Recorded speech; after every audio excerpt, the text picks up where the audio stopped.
হাই friends, মোৰ চেনেললৈ সকলোকে স্বাগতম জনাইছোঁ। আজি বিশেষ এটা কাৰণত মই ভিডিঅ'টো বনাবলৈ ওলাইছোঁ। মই কম্পিউটাৰ শিকি আছোঁ। কম্পিউটাৰ ক্লাছৰ পৰা মই সদায় নিচিনাকৈ ঘৰলৈ আহি থাকোঁতে পৰহি দিনাখন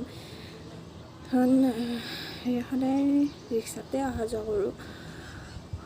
মই আহি থাকোঁতে ৰিক্সাখন আহি কেনেকৈ জানো ডিভাইডাৰত মাৰি দিওঁতে মই সপোনতো ভবা নাছিলোঁ তেনেকুৱা মোৰ লগত কেতিয়াবা হ'ব বুলি।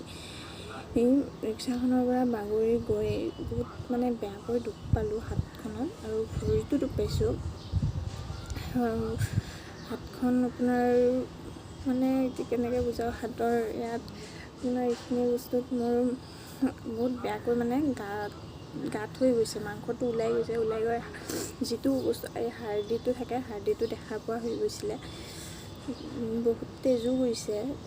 তাৰপিছত এতিয়া বৰ্তমান 15টামান চিলাই পৰিছে হাতখনত, আৰু আপোনাৰ ভৰিখনতো বহুত বেয়াকৈ দুখ পাইছোঁ। ডাক্তৰে ফ্ৰেকচাৰ হোৱা বুলিয়ে কৈছিলে, কিন্তু এতিয়া কালিহে ৰিপৰ্টটো দিছে। কালি ৰিপৰ্টটো দিয়াৰ পিছত 2 দিন পিছত ৰিপৰ্টটো দিছে, আৰু দিয়াৰ পিছত কৈছে একো হোৱা নাই, বহুত বেয়াকৈ দুখ পাইছোঁ। অলপৰ কাৰণে নহ'লে আৰু ফ্ৰেকচাৰ।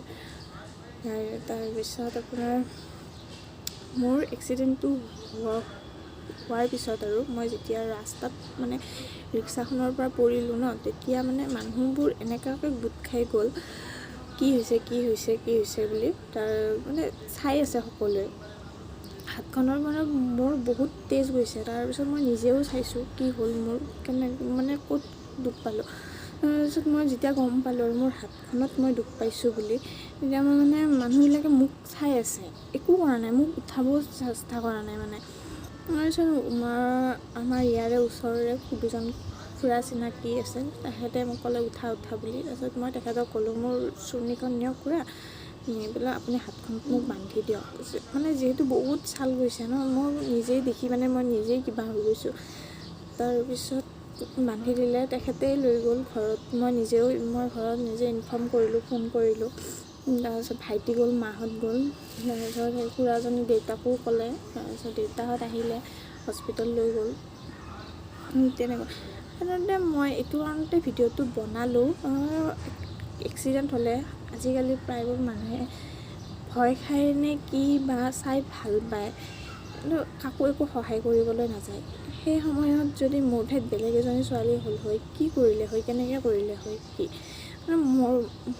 মোৰ বায়ে মোৰ বহুত ভয় খায়, তাইৰ তেজবোৰ ইমান ভয় খায়। মই নিজেই ভাবিছোঁ এইটো চিটুৱেশ্যন নাহক, তাইৰো যদি কেতিয়াবা এনেকুৱা হৈ যায়, তাই থাকিব নোৱাৰে কেতিয়াও, আৰু নিজেও তাই ঘৰত যে ফোন কৰিব লাগিব সেইখিনিও তাইৰ মাইণ্ডৰ পৰা চাগে ওলাই গ'ল হয়। সেইকাৰণে মানুহে চাই থাকিব নালাগে, সহায় কৰিব লাগে। সহায় কৰিব বাদ দি ভিডিঅ' বনোৱা, কিবা কৰা, সেইবিলাকত বেছি আজিকালি মানুহবিলাকে গুৰুত্ব দিয়ে। মানুহৰ জীৱনৰ লগত এনেকৈ খেলিব নাপায়।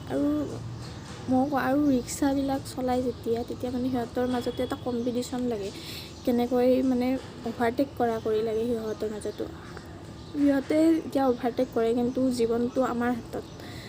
আমাৰ বেলেগৰ জীৱন তাৰ লগত সেনেকুৱা কৰিব নালাগে। লাহে লাহে গ'লেও সেই ঠাইখিনিয়ে গৈ পাম, জোৰকৈ গ'লেও সেই ঠাইখিনিয়ে গৈ পাম। এতিয়া ৰিক্সা চালকজনৰ একো হোৱা নাই, কিন্তু মোৰতো বহুতখিনিয়ে হ'ল। সেইকাৰণে বহুত কষ্ট পাই আছোঁ বৰ্তমান। ভৰিখনো বহুত বেয়াকৈ দুখ পাইছোঁ। এয়া আপোনালোকক ৰ'ব দেখাই দিওঁ। এয়া দেখিছেনে কেনেকৈ ফুলিছে ভৰিখন। চবেই কৈছে হালধি লগালে বোলে ভাল পায়, সেইকাৰণে কালি হালধি লগাই থৈ দিছিলোঁ, হালধীয়া হৈ আছে। কেতিয়াও ভবা নাছিলোঁ মোৰ লগত তেনেকুৱা হ'ব বুলি। আজিলৈকে এনেকুৱা কেতিয়াও হোৱাই নাই মোৰ লগত। সপোনতো ভবা নাছিলোঁ তেনেকুৱা হ'ব বুলি। হঠাৎ হোৱাৰ কাৰণে বহুত ভয় খালোঁ আচলতে মই। ভৰিখন আগতকৈ বহুতখিনি বুলিয়ে ক'ব লাগিব। প্ৰথমতেতো 2 দিন খোজকাঢ়িবই পৰা নাছিলোঁ। কালিৰ পৰা অকণমান পাৰিছোঁ আৰু খোজকাঢ়িব। তথাপিও বেছিকৈ যদি মই ভৰিখনৰ ওপৰত প্ৰেছাৰ দিওঁ তেতিয়া মানে ভৰিখন আৰু বিষ ষ্টাৰ্ট হৈ যায়।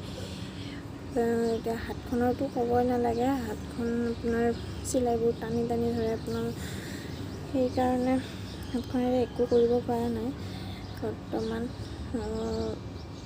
আৰু গাড়ী চলোৱা ৰিক্সা চলোৱা মানুহবিলাকক কম্পিটিশ্যন কেতিয়াও নকৰিব। আৰু আপোনালোকে কাৰ কেতিয়া কি হয় কোনো ধৰিব নোৱাৰে, সেইকাৰণে ক'লোঁ ভিডিঅ'টো ভাল লাগিলে লাইক কৰি দিব, শ্বেয়াৰ কৰিব আৰু মোৰ চেনেলটো ছাবস্ক্ৰাইব কৰি দিব। ধন্যবাদ।